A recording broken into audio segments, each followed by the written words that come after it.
Hello. Leider kann ich nicht fließend Deutsch sprechen, so you're going to have to bear with my English. I hope you can do that. Um, so I'm not going to try to sell you on Metaverse. I saw the statistics, and I understand that many of you are not interested and not sold on it. I will tell you my story because I am probably the least likely crypto degen out there, not only because of age, but also I'm, was a venture capitalist. I ran an entrepreneurship program. I'm the mother of four, and yet I have gone down the rabbit hole. So I am inviting you to join me down that rabbit hole. But really, I just want to give you a taste of the future and taking on from what my colleague Kevin spoke about on the metaverse in general and specifically to real estate, I'm going to deep dive into one use case that's called Otherside. It's one of the biggest metaverse real estate projects out there, and hopefully it's just a little tease for the future. So.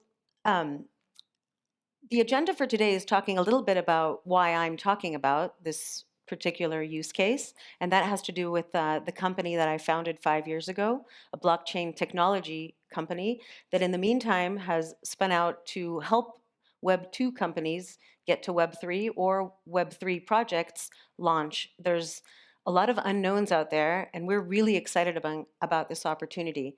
Not that we think that Web 3 is happening right this second, and not that um, if you if you kind of look at blockchain technology, most of you will never understand it. I've been in this business for 5 years and I definitely don't understand it, but you don't need to understand it, just like you don't need to understand the protocol that's running your email or the ISP provider for your internet.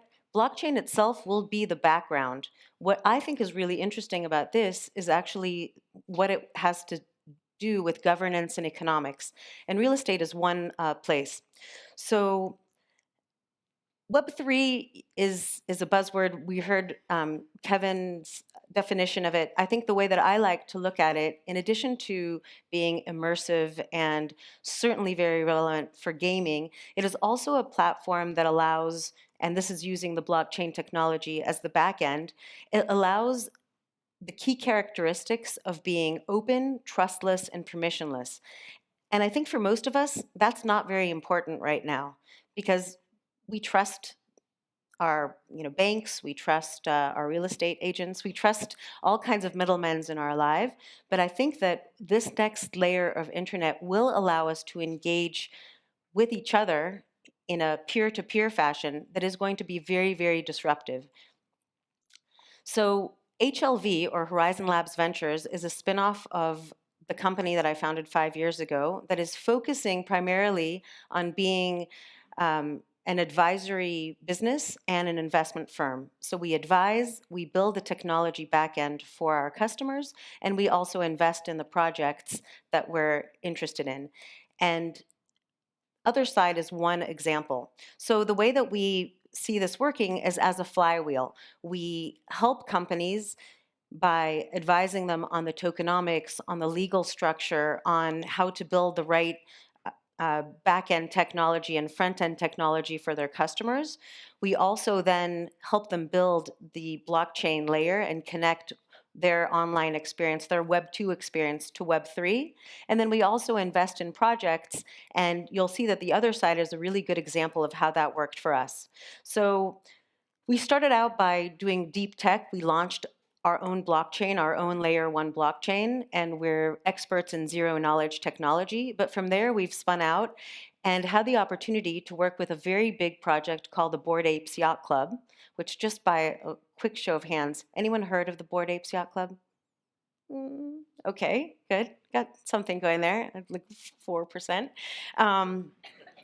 Well, the other side is a project that came out of that, and I'll give you a little bit of background. And in the meantime, we've also launched other projects, even with 11, which is a Miami-based membership club. It's one of the biggest grossing offline real estate ventures in Miami, and we created an NFT project for them.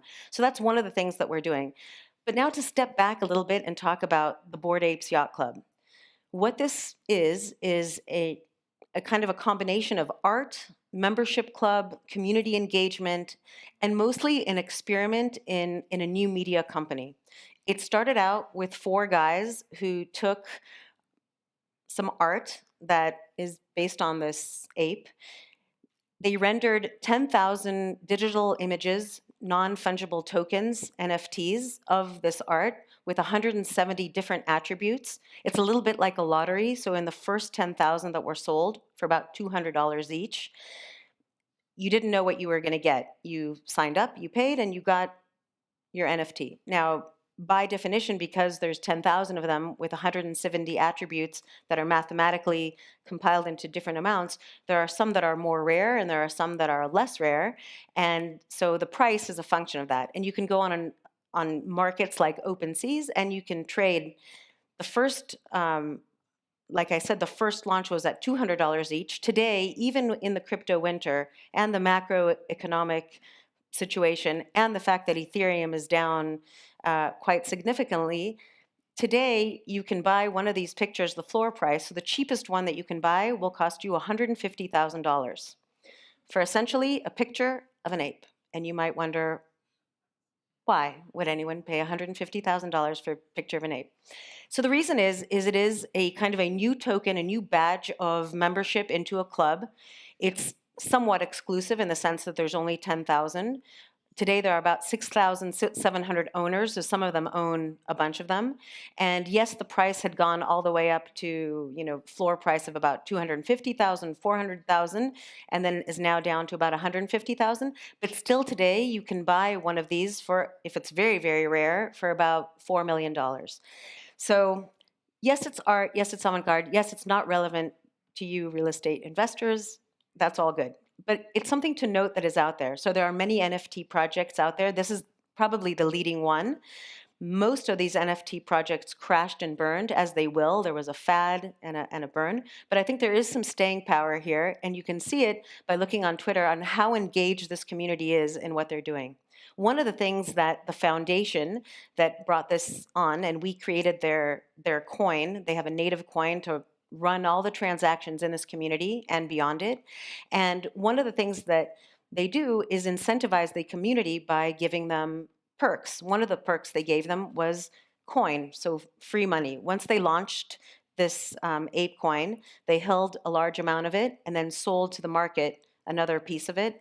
That sale price brought the price of ApeCoin from an initial $1 per coin to all the way up to about $25 per coin. Today it's settled at about $5 per coin.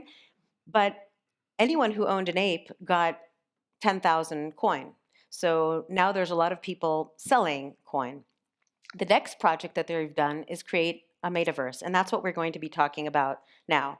So it's called The Other Side, and what it is an expanded universe for this community and people outside of the community, whether they own the NFTs. If they own the NFTs, then they got pieces of land for free, but you can always opt in and go on a public market and buy pieces of land. And why would you want a piece of land? So if you're still with me on why you would want a picture of an ape, which you can basically mostly use as a Twitter handle, there's something else to take into account about this particular NFT project.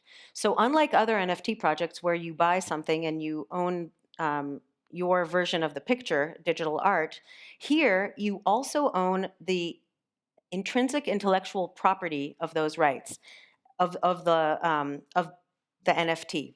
And in that case, and in that sense, what happens is that you can take your ape and you can create merchandise and sell it. You can create a store. In fact, there's a restaurant in Los Angeles called Bored and Hungry with those apes. There's a music band with the Bored Apes. There's a lot of projects, and a lot of big brands are joining this, like Adidas, and Eminem, the singer, has created a video with this. The other side is this expanded universe. It's a metaverse, like Kevin discussed. This is one of them. And this metaverse is going to be part of a multiplayer immersive game where in this big land, if you own a piece of land, you can do things with it on the land itself, but also you can sell and rent the land.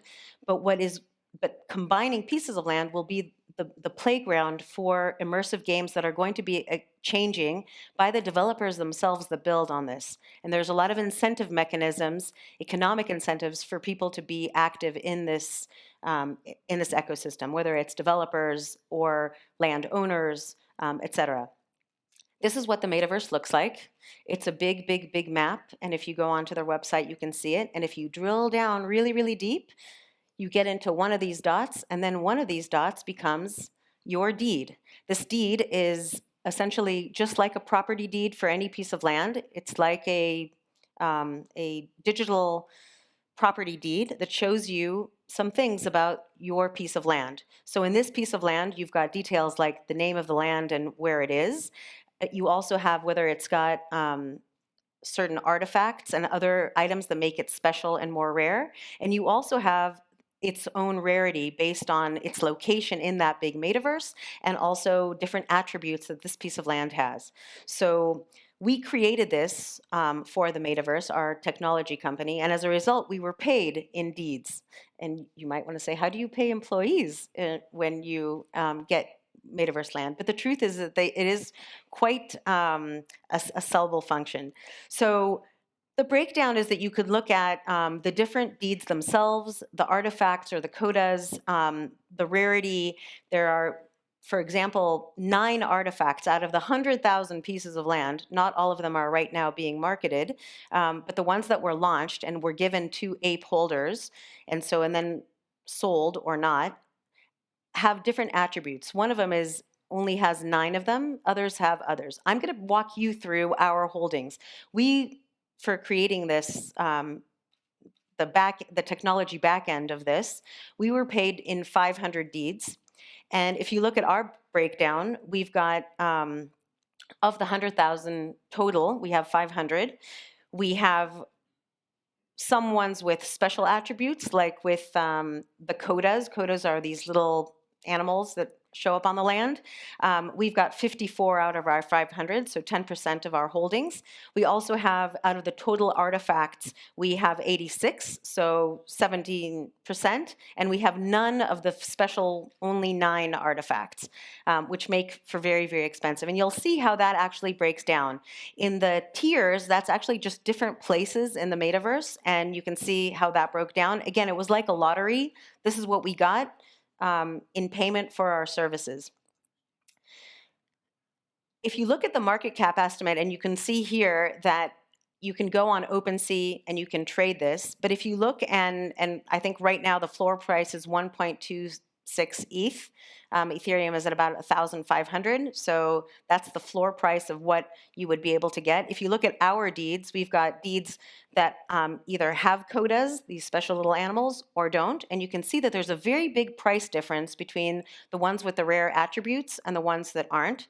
All in, this is worth today about $2.8 million. It was worth about $10 million at one point when the market was really high, and it could be worth way less. This is a very, very volatile industry, so you have to kind of put your seatbelt on to get on this roller coaster.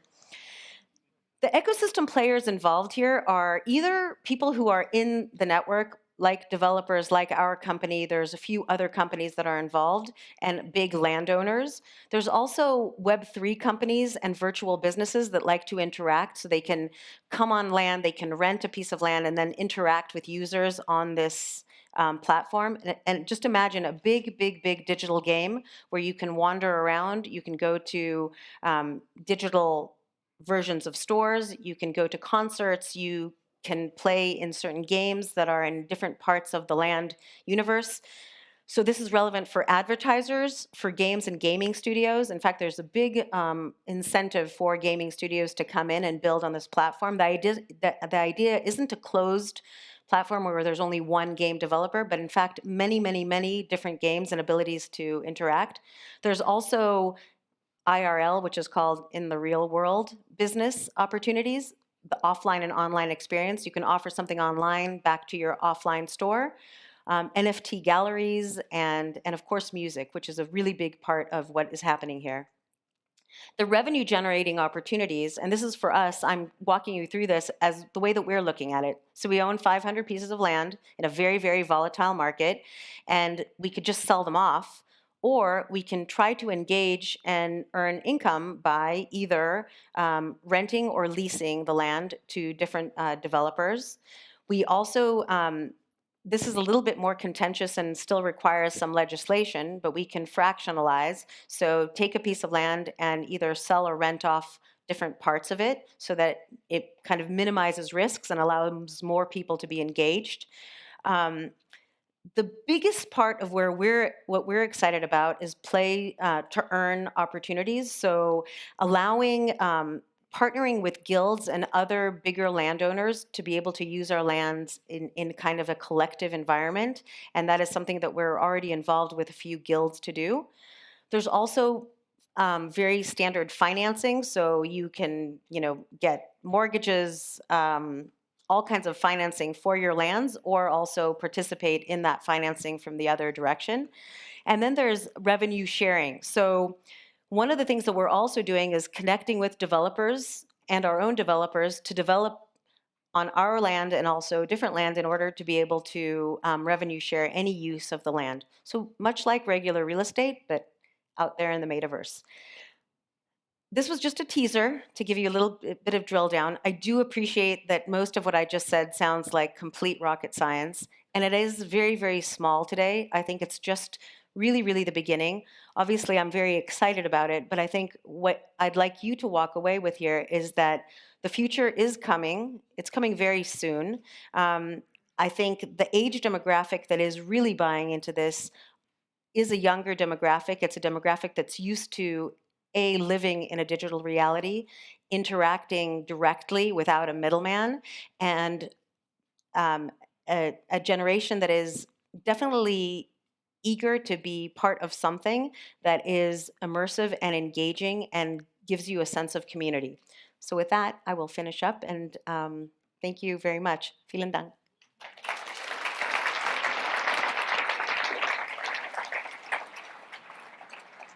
So thank you very much, Liat. How can someone without any experience in the metaverse or blockchain in this field gain entry to this world? Yeah, so that's a great question. On the one hand, anyone can go on OpenSea, it's the open marketplace, and just buy digital art. You can buy other deeds, and you can do that. From a real estate investment perspective, I think the way to probably go about it is through companies like Metaverse Group, which is essentially a real estate brokerage for Web3, and that is, I'm giving them a little commercial here, but I know them, they're great. And it is an opportunity for more institutional investors or investors that don't want to have custody over NFTs and be involved in the crypto side of it. There's definitely opportunities there. We saw in the voting also that many people are a little bit afraid of this whole thing because we also read the news and there are some big fraud cases. Many people lost money. How can we protect ourselves in this world? So yes, there is a lot of, I think anywhere that has a lot of cash opportunity will also have fraud. It was true in the gold mine times, and it's true in any kind of new nascent industry. So yes, there is a lot of fraud, but there are also more and more really good people. And I think it's figuring out how to find the right people to align with. One of the things that you can see, because everything's very open and out there, is to really dig deeper and see who are the people that are involved, who are the companies that are involved. And again, going with a trusted kind of third party, which is antithetical to the decentralized spirit, but it is a stepping stone. This is a question from the audience. Are there any enforcement possibilities in this? What do you mean enforcement? I mean, if you have the counterparty risk, can you go for it if they're happening anything? Yeah, so it depends. I think there might be a misconception that everything on blockchain is completely decentralized and completely wild, wild west, whereas it's not necessarily the case. There's actually a lot of centralized players, and the fraud happens mostly on that layer. So when you have essentially something like a bank, a lender that is not legislated or not regulated, and they can do whatever they want. And if you read the fine print, it says that they can do whatever they want and they don't need to owe you money if they don't have any money to pay you. Well, then yes, that is clearly a risk. And I think there are definitely problems and will still be problems. On the other hand, if you look at something like this metaverse, it's on Ethereum, it's on a public blockchain that is incredibly secure. You can own whatever real estate you own directly in your wallet. You can either keep your wallet on a centralized exchange, or you can have it on your own cold wallet on a ledger, and then it is completely yours. And as long as we have electricity, then you're safe. Which But is that, by the way, is which is also an no issue. problem nowadays. Do you see any advantages like the people here have? No, like any skills they have in real life for the metaverse? Yeah, so I was just the entrepreneurship program I ran in Israel is funded by Sam Zell of Chicago. He's a big real estate player in the United States, mostly for distressed assets, but not only. And I spoke to him about this, and I think he was one of the first people to get all the way in 2006 that the internet itself is real estate. Banners are advertising. It's just like a billboard on a piece of land. And when I talked to him about metaverse, which he clearly says like, okay, I don't get it and I don't want to invest in it. But he does understand that the same principles in real estate, mind you, he's also 82, but his grandson is actually really interested and very actively involved in things that are going on in the metaverse. But I think everything that works in real estate will work in a metaverse real estate. So it's the same kind of ideas of what you can do with real estate, from renting to leasing to advertising, to financing, will also happen there. But it will take time. Thank you so much for these insights. Liat Aaronson. Thank you.